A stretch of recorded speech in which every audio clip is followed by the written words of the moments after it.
أوليائه القائل ألا إن أولياء الله لا خوف عليهم ولا هم يحزنون والصلاة والسلام على سيدنا ومولانا محمد القائل خير ما قالته العرب لا إله إلا الله وكل ما عاد الله باطل وزاد العارفون وهو الآن على ما عليه كان.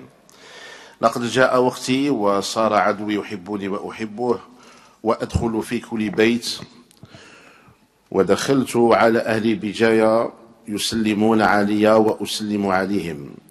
السلام عليكم، شرف الله قدركم ودامت عليكم نعمة وسرورها. وجوه إذا ما أسفرت عن جمالها أضاء لها الأكوان من كل جانب. متى يا عريب الحي يأتي بشيركم فتبتهج الدنيا ويجتمع الشمل. Sidi Boumedienne, poète de l'amour absolu. Je tiens à remercier l'association écotouristique Les Aiguades pour leur idée et à leur tête le président, les membres du bureau, les militants, les autorités de la ville, avec Monsieur Le Wali. Je remercie en particulier mon ami et mon frère, Monsieur Yassine Boudra, pour cette invitation. Sidi Boumedienne avait élu Bjaya comme lieu de son enseignement soufi à son retour de l'Orient. Et quand on lui demanda pourquoi il avait fait ce choix, il déclara « Béjaïa aide à la réalisation des états spirituels ». Je sais pourquoi il a choisi Béjaïa. Quand je vois l'enthousiasme et l'amour des Bougiotes pour Sidi Boumedienne et leur accueil qu'ils font à tous ceux qui aiment Sidi Boumedienne, je comprends l'allusion du maître des maîtres à cette ville romantique, Bjaya, qui ne cesse de séduire à travers les siècles et où la terre semble dialoguer avec le ciel à travers ses fières montagnes et sa sublime mer. Sidi Boumedienne a traduit son expérience soufie en de très beaux poèmes d'amour absolu.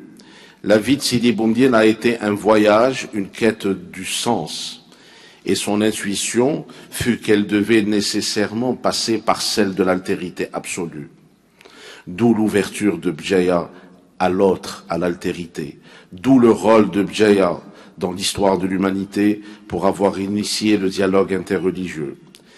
On admire dans ses poèmes une crypesthésie du monde qu'il découvre dans sa pérégrination avec le dévoilement du soi, le désir de l'autre et qui le fait arrivé à la fin de sa vie, à l'harmonie, et il a réalisé l'unité absolue entre le cosmos, le théos et l'anthropos.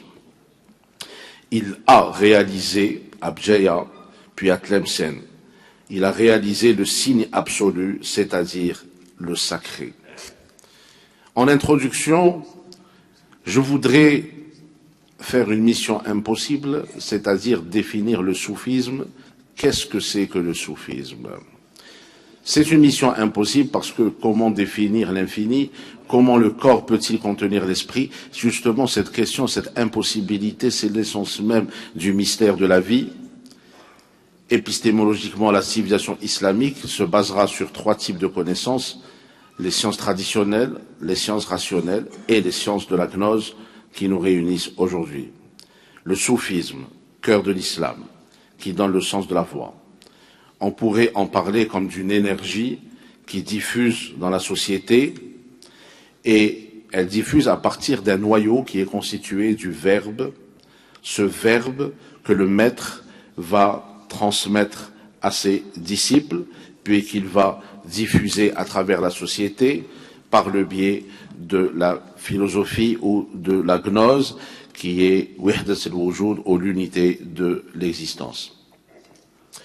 L'objectif de l'enseignement soufi, c'est de faire prendre conscience à l'élève que cette diversité que nous voyons est illusoire et que seule l'unité, le 1 est réel, comme le chiffre 1, qui génère le 2, comme disait Ibn Arabi, mais sans le 1, le 2 n'existerait pas.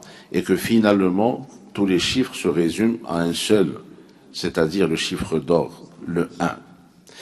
Une fois qu'il est conscient de cela, le disciple soufi va accéder au bonheur éternel, c'est-à-dire il va se libérer des trois peurs fondamentales de l'humain, la peur du manque, la peur de l'autre et la peur de l'inconnu, puisqu'il sait que tout est Dieu.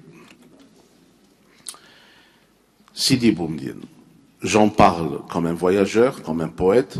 Nous verrons que cette notion de voyage et de poète, ces deux notions sont liées. Le voyage. Nous avons vu le film hier qui retraçait la vie de Sidi Boumedienne. D'autres conférenciers ont parlé de la vie de Sidi Boumedienne qui se résume finalement à des voyages. Le voyage, en français, vient du latin viat, qui signifie le chemin ou la voie. Or, le soufisme, c'est des voies, at-turuq soufia. Donc, le soufisme, c'est le voyage c'est le soufisme. Et, d'autre part, en arabe, le mot voyage, safar, veut dire à la fois le livre, safar, c'est le voyage, c'est le livre, et en même temps, c'est le dévoilement. Donc, quand on voyage, on va dévoiler la vérité et arriver justement à cette vérité. C'est pour cela que le voyage fait partie du soufisme. Il est un des piliers de l'enseignement soufi avec le dhikr, le sheikh et le compagnonnage, puisque Ibn Arabi disait le premier voyage commence par l'orientation du cœur vers l'invocation du bien-aimé. Il est, c'est Ibn Arabi qui parle, élève de Sidi Boumedienne, il est la condition de toute chose créée. Seules les réalités divines sont immuables. Fin de citation. C'est-à-dire que toute créature voyage. Et le Cheikh Abdelkrim al-Jili disait « Le voyage est une métamorphose. Les gens sont des voyageurs par nature depuis leur sortie du néant jusqu'à la prise de conscience. » Ibn Sabayn. Et je cite Ibn Sabayn à Béjaïa, voilà encore une relation entre Béjaïa et Tlemcen. Pourquoi? Parce que Ibn Sabayn, un des grands maîtres de l'école de l'unité absolue, du soufisme monothéiste absolu, ou du monisme existentiel, wahdat al-wujud, Ibn Sabayn, qui je le répète, toute sa vie, ça a été un voyage, parce qu'il fuyait perpétuellement les gens qui lui en voulaient et qui étaient condamnés. Ibn Sabayn, c'est l'élève de Ibn al-Mar'a, et Ibn al-Mar'a, il a reçu l'initiation de cette science unitive à Tlemcen, chez un martyr du soufisme, qui était Sid al-Halwi. Sid al-Halwi qui a été tué à Tlemcen et qui va s'élever dans la martyrologie soufie aux côtés de l'Hallaj. Et donc Ibn Sabayn qui disait le voyage c'est le parcours de la voie spirituelle pour réaliser les hautes qualités de l'âme en premier lieu, et ainsi on arrive au but ultime qui est la réalisation de l'unité absolue qui englobe toutes les perfections existentielles et gnostiques. Et c'est ainsi que le voyage permet le dévoilement. C'est un pèlerinage vers ce trésor que recèle l'humain, qui est le souffle de Dieu. Sidi Boumedienne, nous pourrions évoquer sa vie, ça a déjà été fait, mais juste pour rappeler, il naîtra vers l'année 520 de l'Hégire, correspondant à l'an 1100, donc certains diraient 1116 de l'ère chrétienne, à Katiana, non loin de Séville, sous le règne du sultan al-Mouravite Ali ibn Youssef ibn Tchfin. Donc nous l'avons vu. Donc la formation exotérique à Fès, je n'y reviendrai pas. Sa rencontre avec Moulay Bouazza qui a été décisive aussi, elle a été évoquée. Donc tout cela, vous pourriez le retrouver, ces détails, dans ce livre que j'ai écrit sur Sidi Boumedienne, Sidi Boumedienne, poète de l'amour absolu. Vous pourrez y revenir. Donc je ne rentrerai pas dans le détail pour respecter le temps imparti. Et donc jusqu'à ce que donc il va suivre beaucoup de phases dans sa vie, jusqu'à ce que il arrive donc dans cette ville, Béjaïa, où il instaurera donc son enseignement. Je parlerai de certains, bien sûr, certains de ses héritiers dans cette ville. Abd al-Haq al-Ishbili, mort en 1186, al-Masili, Abu Hamad al-Saghir, comparé à Abu Hamad al-Kabir, l'auteur de l'Ihya. Il faut dire que Bjaya était la patrie d'illustres soufis comme Abu Imran Moussa al-Hallaj, Abu Abdullah Muhammad ben Ali, Ibn Arabi bien sûr, il ne faut pas l'oublier, Ibn Sab'in, que j'ai déjà cité, Chouchtouri aussi, il est venu ici, il a reçu cet héritage. Chouchtouri, donc, que nous avons chanté sa chanson tout à l'heure, c'est la Leila Menni al-Aqla, Qulsu ya Leila Arhamil Qatla. إنني هائم ولها خادم أيها اللائم خليني مهلا. Donc Chouchtouri, poète de l'amour de Dieu, qui est passé par Bjaya. Donc nous voyons bien que Bjaya a un rôle très important dans le soufisme. Je voudrais juste, on a déjà évoqué la mort de Sidi Boumedienne près de Tlemcen, quand il a accédé à la Qutbiyya. Je voudrais juste dire quelque chose que nous avons trouvé avec, grâce à mon professeur, monsieur Denis Grill, qui m'a fait parvenir l'information. C'est qu'on dit d'habitude que Sidi Boumedienne a été convoqué par le sultan de Marrakech pour justement parce qu'il a été dénoncé pour mahdisme et pour d'autres choses. Bon, c'est une version, mais il y a une autre version qui attire davantage mon attention, c'est que en fait le sultan Yaqub al-Mansour avait tué son frère pour accéder au trône et il a eu une dépression, il a eu des remords. Et il avait dans son palais justement une disciple de Sidi Boumedienne qui s'appelait La Fatima, qui lui a dit il y a un seul médecin qui peut te soigner. Il lui a dit c'est qui? Elle lui a dit c'est Sidi Boumedienne de Bjaya. Et justement le roi donc l'a pas convoqué, mais il l'a invité pour devenir son médecin et son shir. Et là, Sidi Boumedienne leur a dit je ne verrai pas le roi ne me verra pas, mais il a laissé quand même un conseil au roi. Il lui a dit dites à votre roi que son médecin sera Sidi Aboul Abbas Sabti, si je ne m'abuse, qui justement est devenu le shir de Yaqub al-Mansour. Et Yaqub al-Mansour qui va quitter la royauté pour devenir un grand soufi. Et justement, et c'est là où le cheikh va être enterré, Sidi Abbas Sabti est enterré à Marrakech. Il fait partie des Sab'a Rijal que nous avons eu l'occasion de visiter avec mon ami Sidi Bouazza, ici présent. Alors là, vous trouvez cette version dans la Risala de Safiuddin ibn Abi Mansour ibn Zafir. Il faut dire aussi ce qu'on pourrait dire, c'est qu'il est arrivé au grade de Qutb. Je voudrais juste dire que en fait, il est arrivé au grade de Qutb pendant sa vie, juste avant sa mort, et après sa mort, il est devenu Al-Ghawth. Il est connu sous le nom de Al-Ghawthi. Alors, par contre, quelque chose de nouveau que je voudrais vous dire, c'est que j'ai partagé la vie de Sidi Boumedienne en 7 voyages. Et j'ai remarqué que ces 7 voyages correspondaient en fait à 7 étapes de la réalisation spirituelle. Alors, le voyage 1 de Sidi Boumedienne, c'est celui qu'il a fait de Katiana vers Fès, là où il a décidé de quitter ses frères pour aller vers son shir Moulay Bouazza, parce qu'il avait vu en rêve. Alors là, c'est la première étape du voyage soufi, c'est quand on va de la création vers le créateur. Le résultat de ce voyage, c'est le voile de la diversité qui est écarté de la face de l'unité. Ensuite, deuxième voyage, Sidi Boumedienne va aller de Fès vers l'Atlas marocain pour justement trouver son shir Moulay Bouazza. Alors là, il s'agit du voyage en Dieu, de l'apparence du monde vers son intériorité. Et là, donc, Sidi Boumedienne va réaliser les noms divins et il va lever le voile de l'unité des faces de la diversité apparente. Voyage 3, il va aller de Moulay Bouazza à Tlemcen, donc c'était pendant qu'il allait vers la Mecque, il s'est arrêté à Tlemcen une première fois, sur les hauteurs de Sidi Abdallah del Baal, où il va fonder sa première école, son premier enseignement. Donc là, il va ensuite, il va du monde de la royauté absolue qu'il a connu avec Moulay Bouazza, le lion de l'Atlas, vers le monde de la vision. Donc c'est du ciel, il revient vers la terre.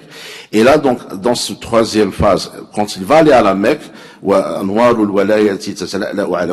a déjà réalisé la sainteté.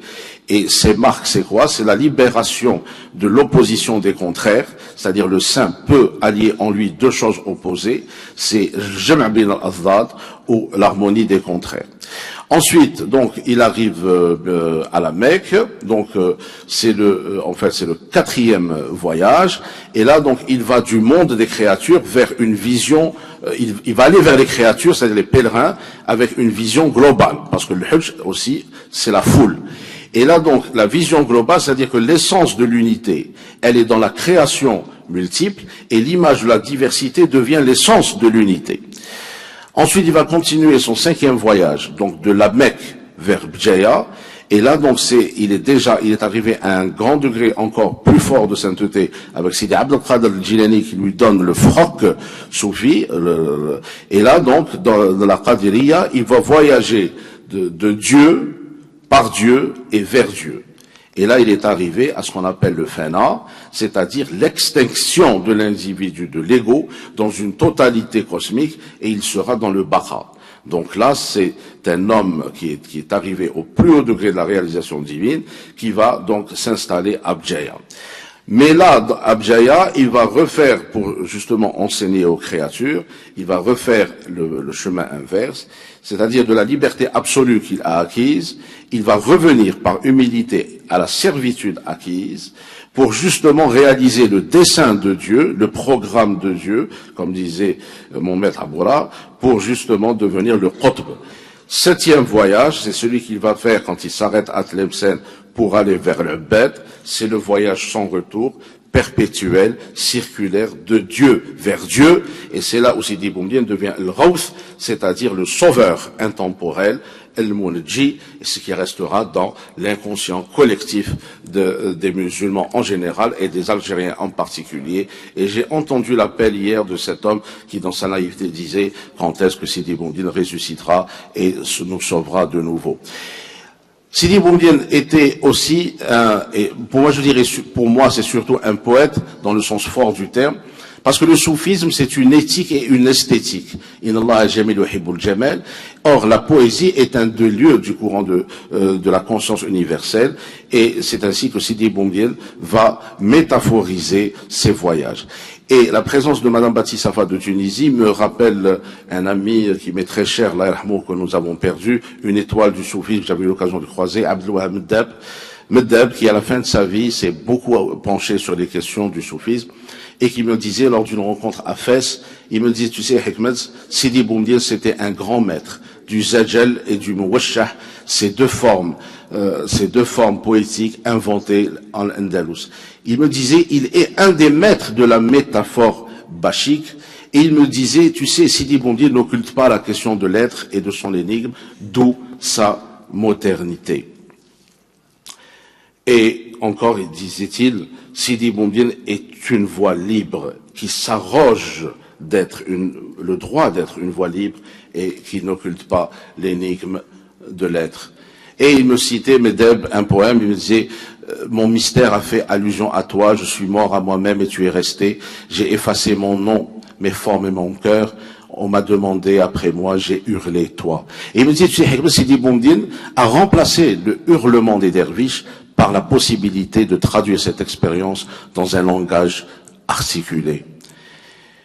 Et je continue l'interprétation des poèmes de Sidi Boumedienne, puisque nous allons retrouver justement dans la poésie de Sidi Boumedienne, nous retrouvons une nostalgie, un désir. Et justement, là où il allait, il cherchait la trace du bien-aimé. Et il cherchait justement cette transcendance qui est unie indissolublement à l'immanence.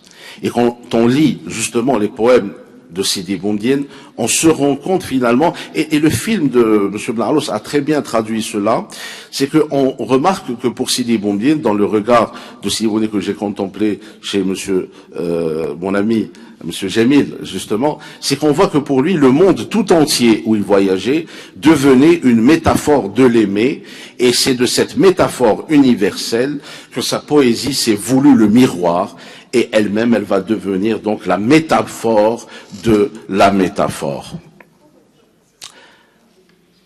il y a beaucoup de choses à dire, bon, que vous aurez l'occasion de lire dans ce livre, mais je voudrais donc terminer la troisième partie de mon intervention pour dire que le soufisme, ce n'est pas un patrimoine du passé qu'il faut conserver. Je crois qu'on comprend, parfois certains de nos amis ne saisissent pas ce que ça veut dire conserver un patrimoine. La conservation du patrimoine, c'est pas une conservation, c'est pas le frigidaire, c'est-à-dire c'est pas de le conserver en l'état. C'est un mauvais service qu'on rend au patrimoine si on veut le figer. Si on veut que le patrimoine demeure, qu'il reste vivant, il faut justement le traduire. Et c'est pour cela que je me suis arrogé le droit de traduire les points de Sidi Boumedienne en français. Pourquoi? Parce que je crois que le soufisme, pour être justement vraiment universel et pour que l'école de Sidi Boumedienne devienne pérenne, il faut absolument traduire cela dans toutes les langues, dans toutes les cultures.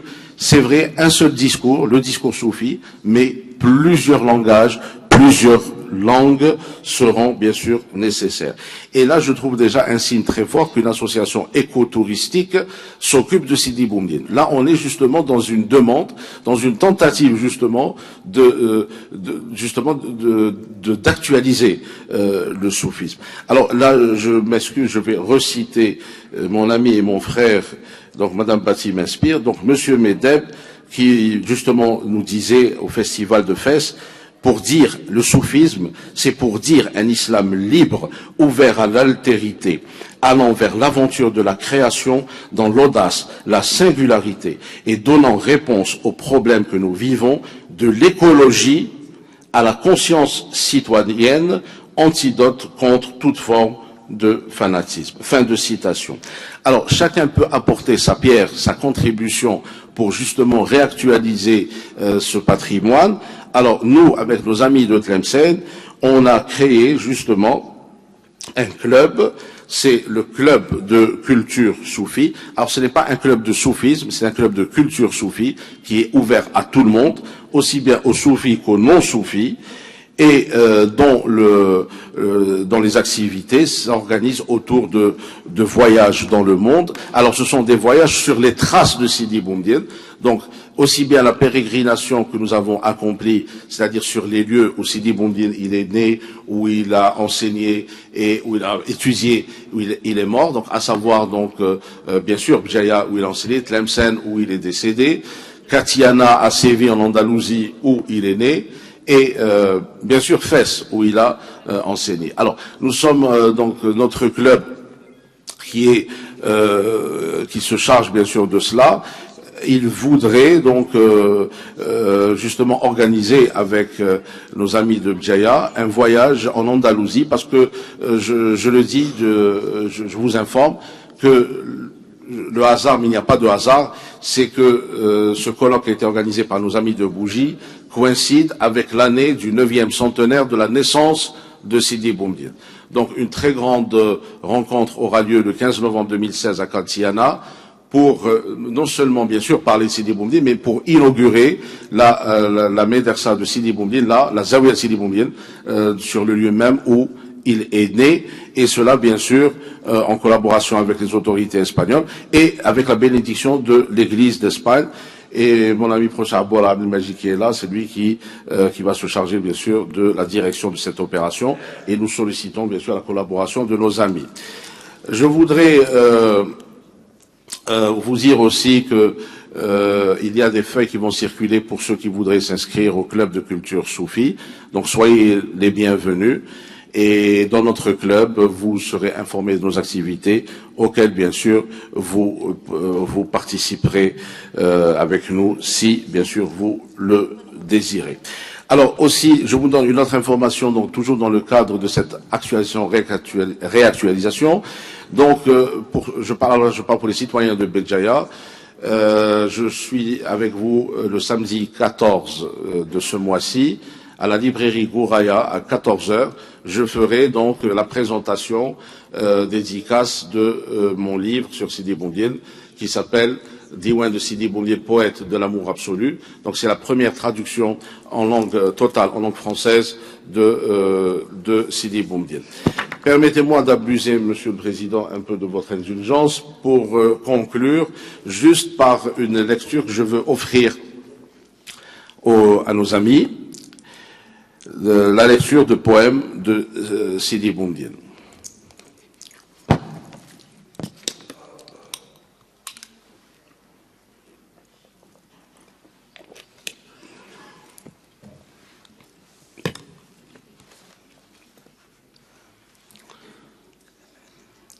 La rencontre des saints.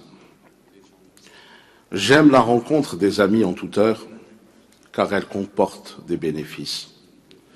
Ô prunelle de mes yeux, par Dieu Tout-Puissant, je reste fidèle à votre serment et je désire arriver jusqu'à vous. Dans mon cœur, votre amour a germé comme les doigts dans une main.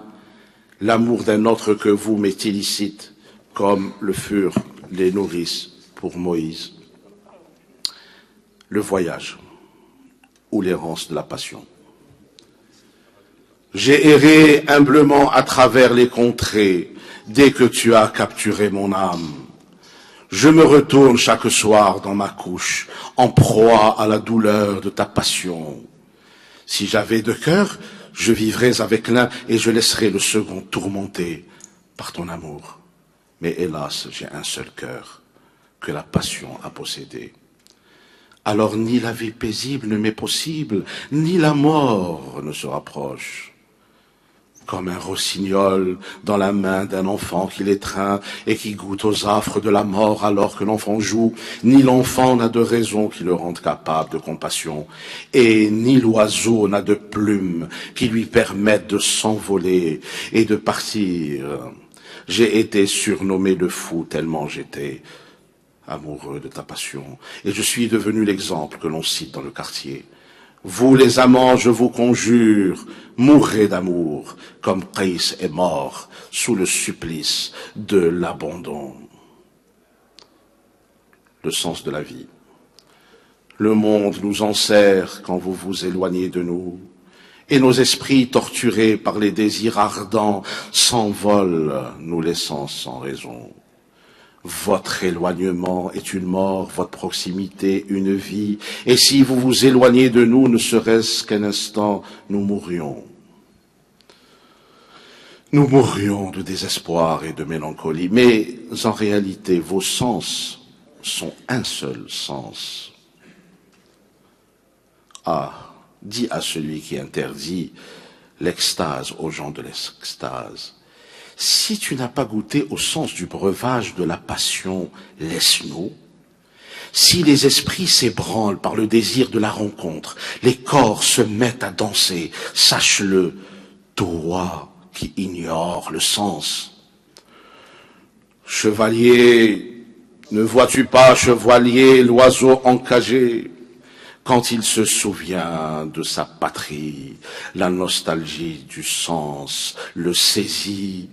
Il libère par le chant les sentiments prisonniers de son cœur et les membres de son corps vacillent dans le monde des sens et des symboles. Il danse dans les cages brûlées par le désir de la rencontre et les maîtres de l'intellect s'ébranlent quand il se met à chanter. Il en est de même, chevalier des esprits des amants de Dieu, ils sont ébranlés par la nostalgie. Ta destinée. Chacun en ce monde a une part qui lui est destinée, et moi c'est ta passion que Dieu m'a réservée. Toi ma vie, toi qui es en moi, tu es toujours présent et jamais tu ne seras absent. Tu m'as enivré avec le vin ancien, puis tu m'as destiné un discours que j'ai compris.